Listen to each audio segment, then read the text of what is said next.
அனைவருக்கும் வணக்கம். தமிழ் சூழலில் தமிழ் வரலாற்றை 90களுக்கு பின்னர் இடைமறித்தவர்கள் 2 பேர்.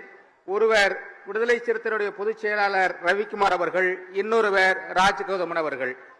ராஜ்கௌதமன் அவர்கள் 1993 எழுதிய தமிழ் தலித் பண்பாடு எனும் நூலில் முதலாக ஒரு பேராசிரியர் எழுச்சி தமிழர் அவர்களை, அப்பொழுது அது டிபிஐயாக இருந்தது, டிபிஐயாக இருந்த பொழுதே அவரை நேர்காணல் செய்து தனது நூலில் அதை பதிவு செய்தவரும் கூட.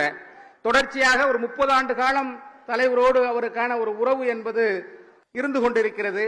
கௌதமனுக்கு இத்தகைய விருதை வழங்கிய கட்சிக்கும் தலைவருக்கும் மிக்க நன்றி. நண்பர்களே, இந்தியாவின் விடியல் என்பது தெற்கிலிருந்து தொடங்குகிறது. ஒடுக்கப்பட்ட மக்களாகிய கானான் தேசத்திற்கு அழைத்து சென்ற மோயிசனை போன்று மோயிசன் கானான் தேசத்துக்கு தனது மக்களை விடுதலைக்காக அழைத்து சென்ற பொழுது தெற்கிலிருந்துதான் அவர் அந்த விடுதலை பயணத்தை தொடங்கினார்.